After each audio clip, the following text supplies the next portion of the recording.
जय माता दी। आइए जानते हैं नवरात्रि के पहले दिन कलश स्थापना और पहले दिन की पूजा विधि के बारे में।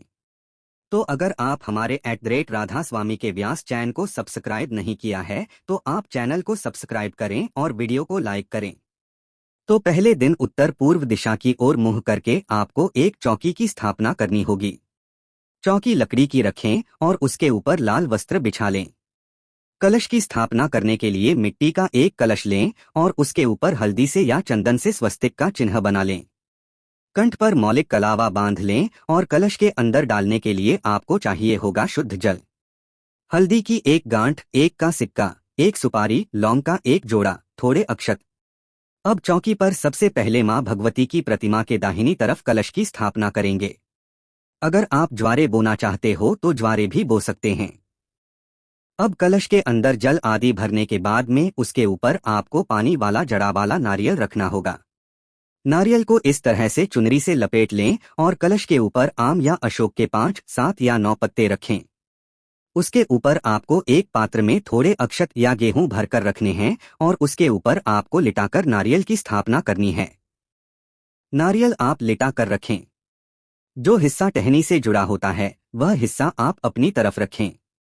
नुकीला वाला जो हिस्सा होता है वह दीवार की तरफ या पीछे की तरफ आपको रखना चाहिए।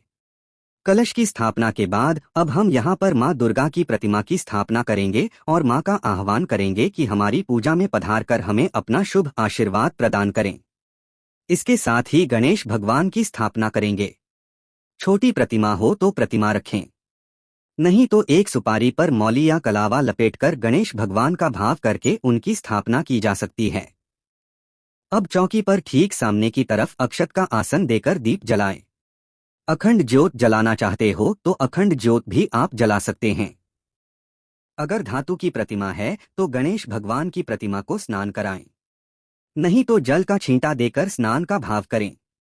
एक आम के पत्ते की या पुष्प की सहायता से जल का छींटा लगाएं। इसी तरह से मां दुर्गा की प्रतिमा को जल का छींटा लगाएं। प्रतिमा धातु की हो तो स्नान कराएं और नहीं तो जल का छींटा देकर स्नान का भाव करें। इसके बाद आप सभी देवी देवताओं को मां दुर्गा को भगवान गणेश जी को रोली कुमकुम चंदन का तिलक लगाएं। फूल माला अर्पित करें और भगवान गणेश जी को दूर्वा अर्पित करें। मां दुर्गा को श्रृंगार की सामग्री अर्पित करें। मंदिर में कुछ दान दक्षिणा रखें। नवग्रहों की स्थापना यदि आप करना चाहते हो तो नवग्रहों की स्थापना कर सकते हैं। अगर आपके पास नवग्रह यंत्र हो तो कलश के पास में ही आप नवग्रह यंत्र की स्थापना करें, नहीं तो जैसा कि आपको इस वीडियो में दिख रहा है। कलश के सामने आप 9 जगह पर अक्षत का आसन देकर 9 सुपारियां रखें और उन सभी को कलावा अर्पित करें, जनेऊ अर्पित करें, धूप दीप दिखाएं। अक्षत पुष्प आदि अर्पित करने के साथ ही सभी नवग्रहों का ध्यान करें और नवग्रह मंत्र का जाप करें। ऐसा करने से नवग्रहों की कृपा भी प्राप्त होती है। पहले दिन पूजा करते समय आप किस तरह से नवरात्रि के व्रत रखना चाहते हैं, इस बात का भी संकल्प ले लें। पूरे रखना चाहते हो या पहला और आखिरी रखना चाहते हो, किस तरह का फलाहार आप करना चाहते हैं, तो यह भी संकल्प ले लें। पहले दिन की पूजा में समय अधिक लगता है।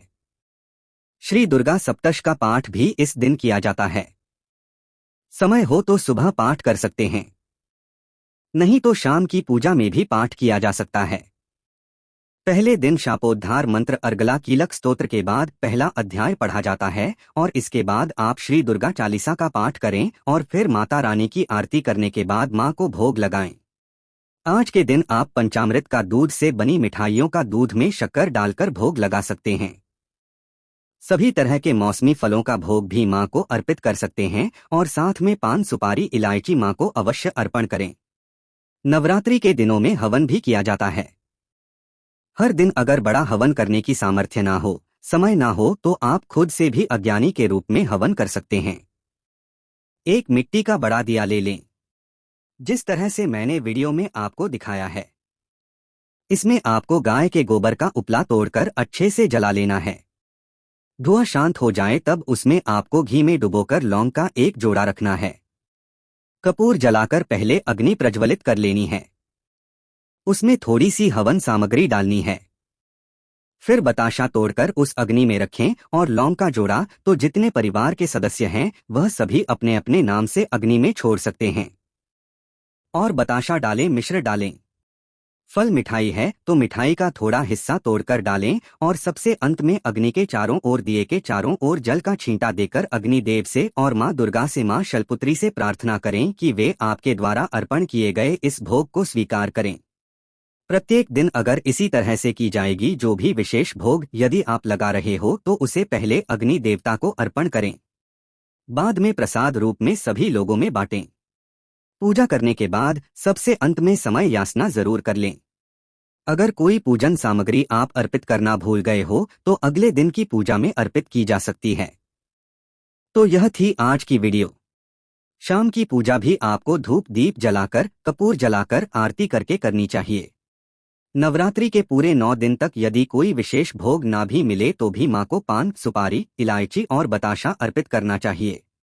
और इसके अलावा जैसी जिसकी सामर्थ्य हो उसके अनुसार श्रद्धा भक्ति से पूजा करनी चाहिए। यह थी आज की वीडियो। आपको जानकारी कैसी लगी? प्लीज कमेंट बॉक्स में जरूर बताइएगा और हमारे चैनल @राधास्वामी के व्यास को सब्सक्राइब करना ना भूलें।